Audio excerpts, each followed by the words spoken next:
når man er for klog.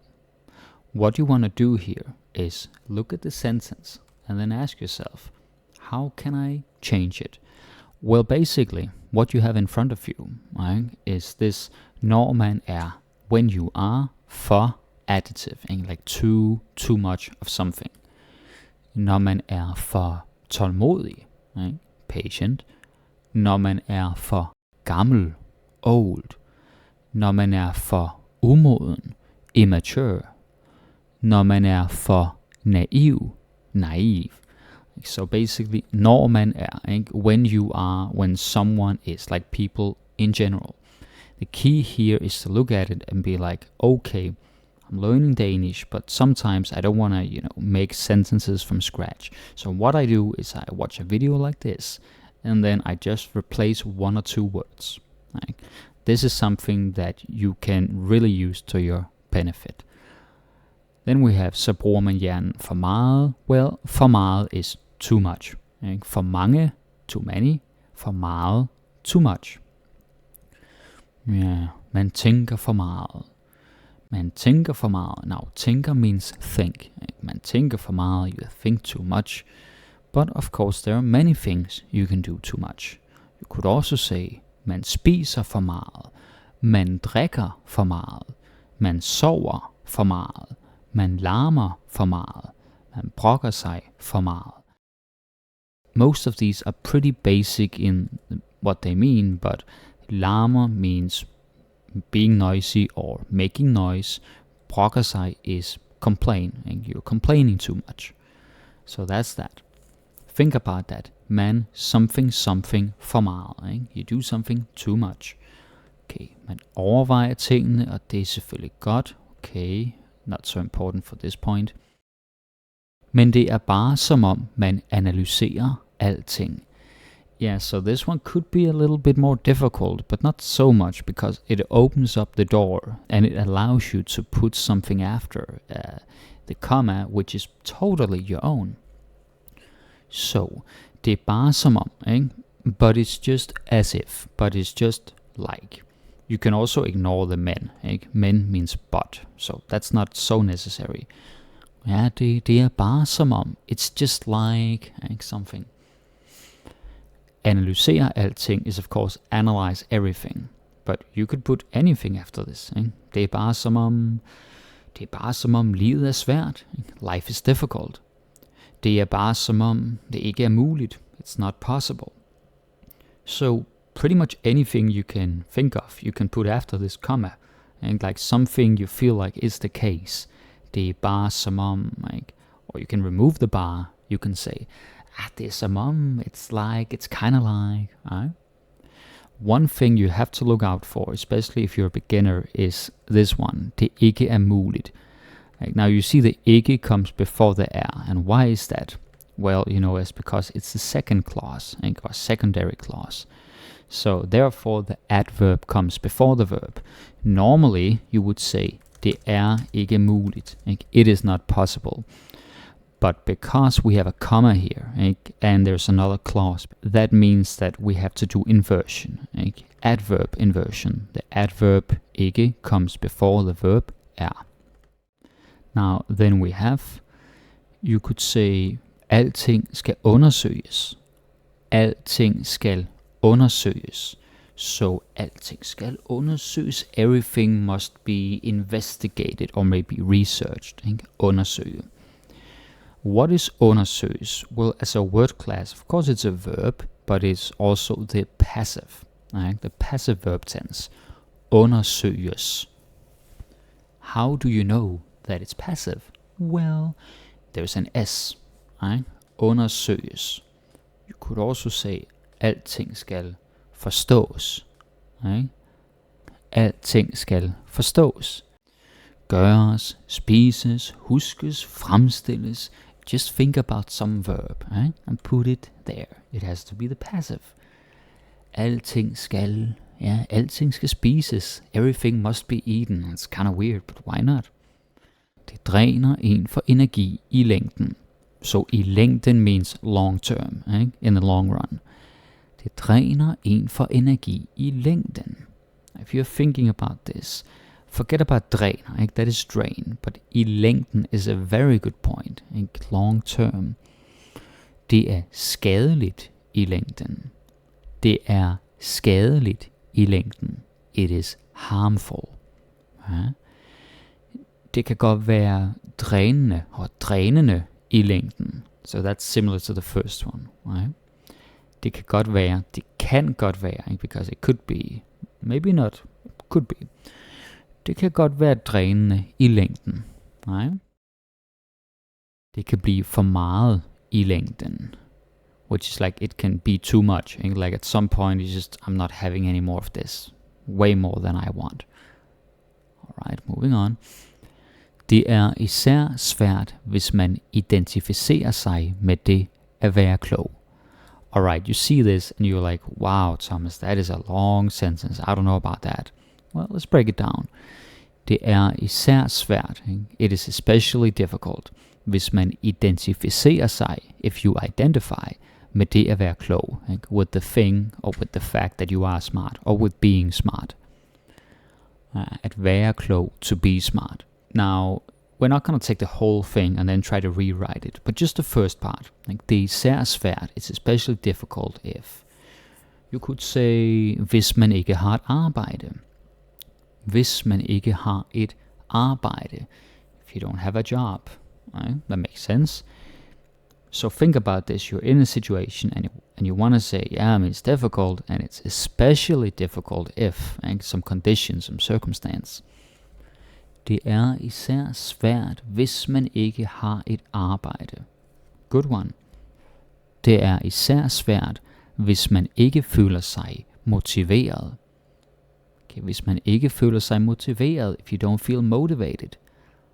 Ja, also makes sense. Hvis man har for mange ting, man skal nå. Hvis man har for mange ting, man skal nå.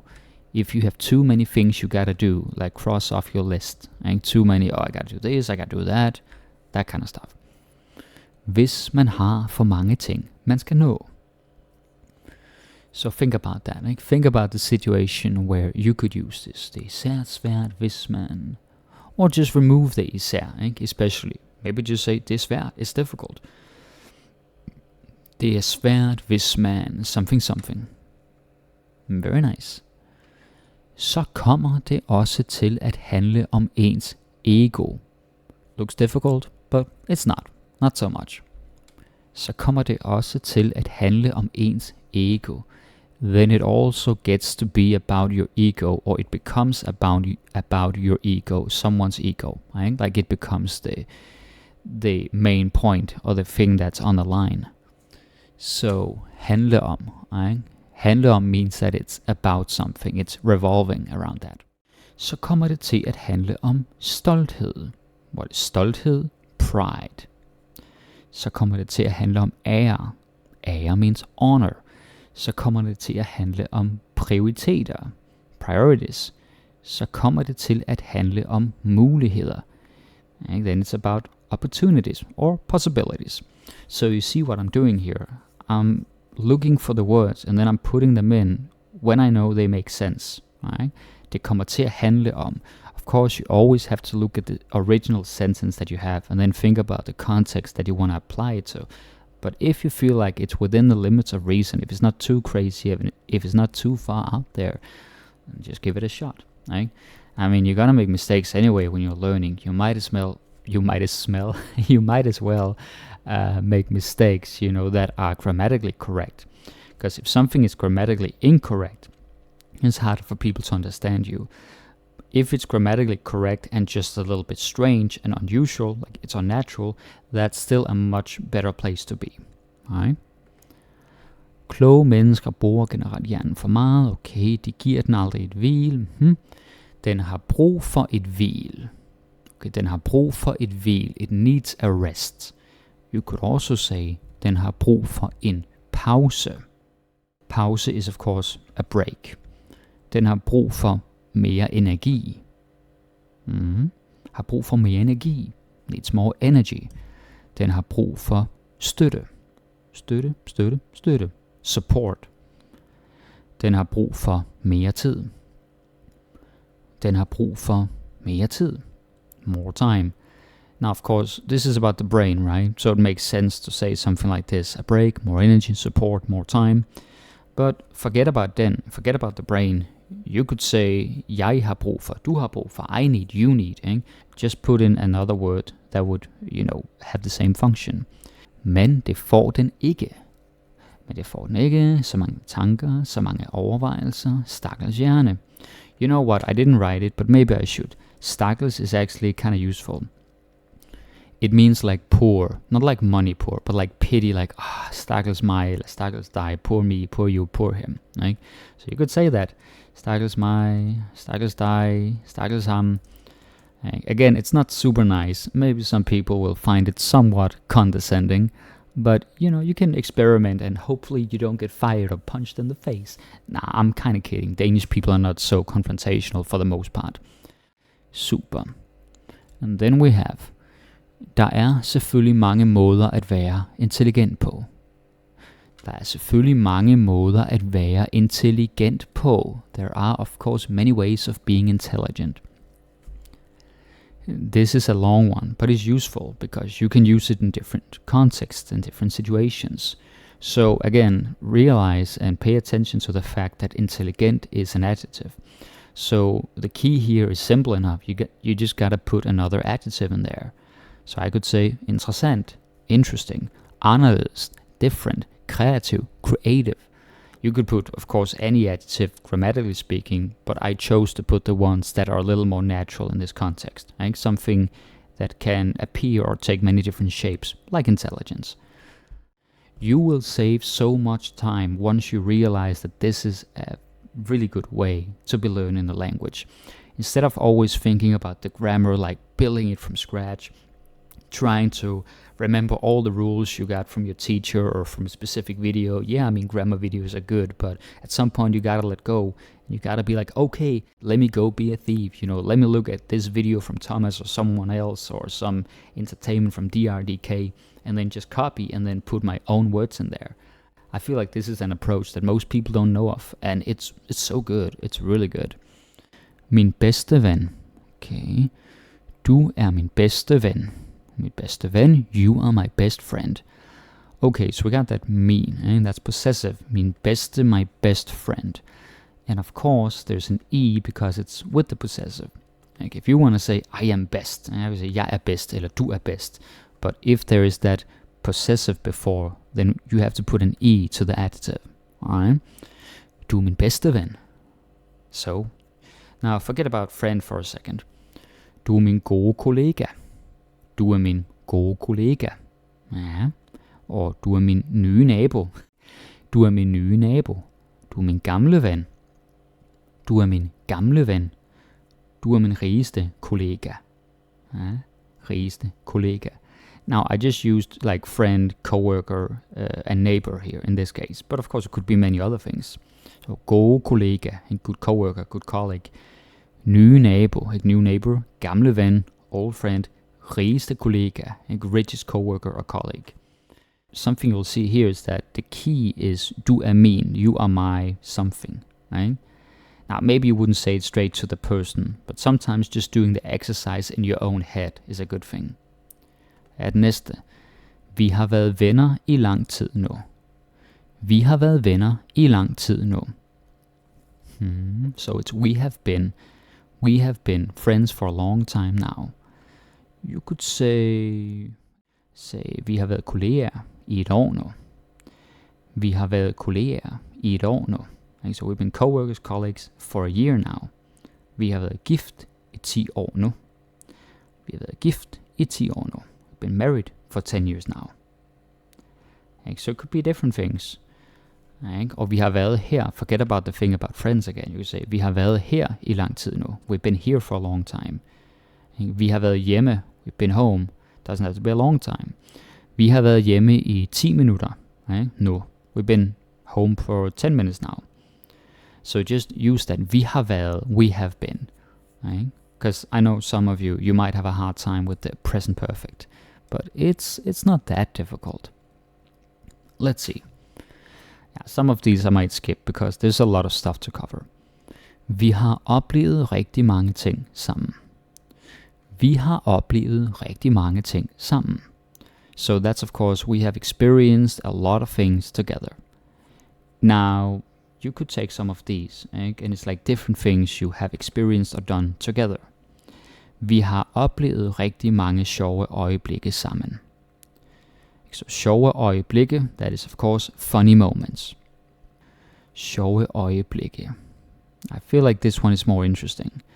Vi har set mange film sammen. Så vi har set mange film, we watched many movies. The point is, vi har, present perfect, vi har set, so we have seen, og vi har været, we have been, vi har udforsket, we have explored, because it's leading up to the present moment, like until now, thus far, this is what we've been doing. Alright? Vi har set mange film sammen, vi har været igennem mange ting sammen, we've been through many things together. It's like your record together, your shared record, your history. Vi har udforsket mange steder sammen. Udforsket is of course explored. Vi har udforsket mange steder sammen. Ja, okay, cool. Jeg sætter pris på dit venskab. Jeg sætter pris på dit venskab. Now, it could be dit or could be din. That depends on the next noun, of course. Så jeg sætter pris på din, og jeg sætter pris på dit.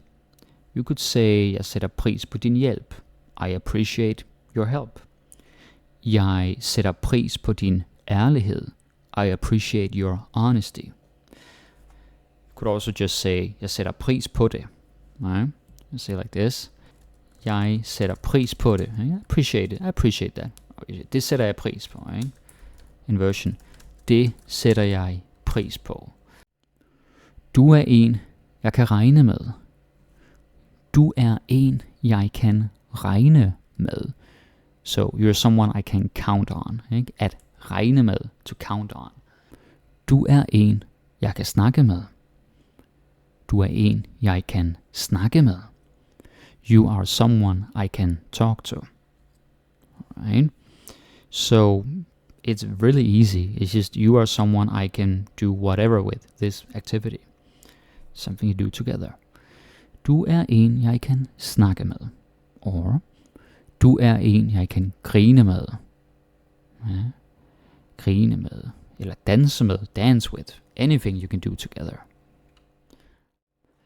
Jeg ved, at jeg kan stole på dig. Jeg ved, at jeg kan stole på dig. I know that I can trust you. So, now of course, stole på. And you have both like stole and på. På is a preposition, but you gotta have that. If you just say stole dig, that makes no sense. So, you could say, jeg ved, at jeg kan regne med dig. We had that before. I can count on you. Jeg ved, at jeg altid kan ringe til dig. I know that I can always call you. Now, I added the altid, because if I just said, jeg ved, at jeg kan ringe til dig, it could sound a little bit like I have the ability to call you. Not necessarily, but it could be misunderstood. If you add the altid, it's like I can always call you, and like you will pick up the phone, you're there for me. Yeah, so that's that. Lige så vel som du ved, at du også kan stole på mig. Lige så vel som du ved, at du også kan stole på mig.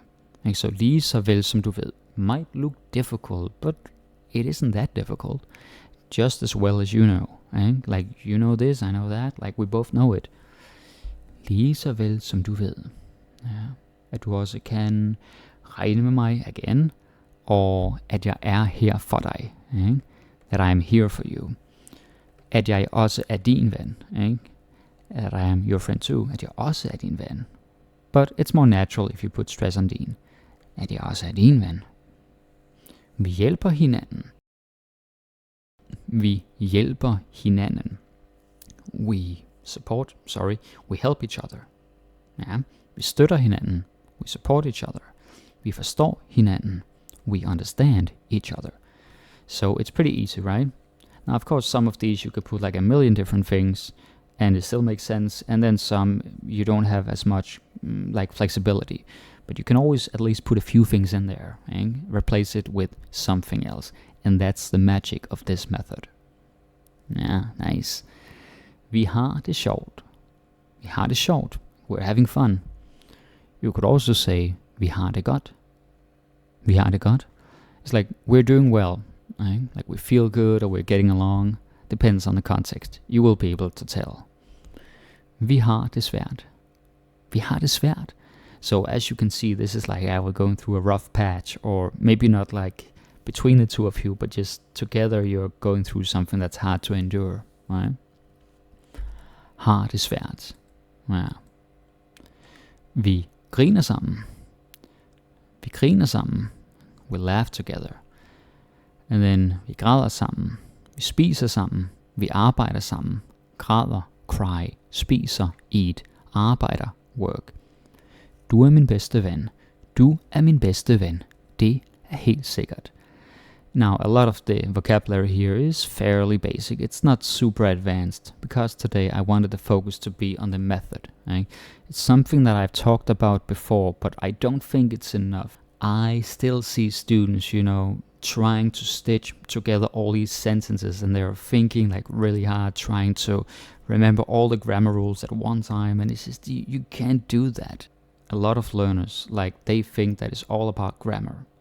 Grammar is important. Like I always say, grammar is the thing that holds or binds everything together, like glue or tape or whatever. However, you cannot think about grammar all the time. And then you could say, okay, but if I study the rules, then I will internalize it.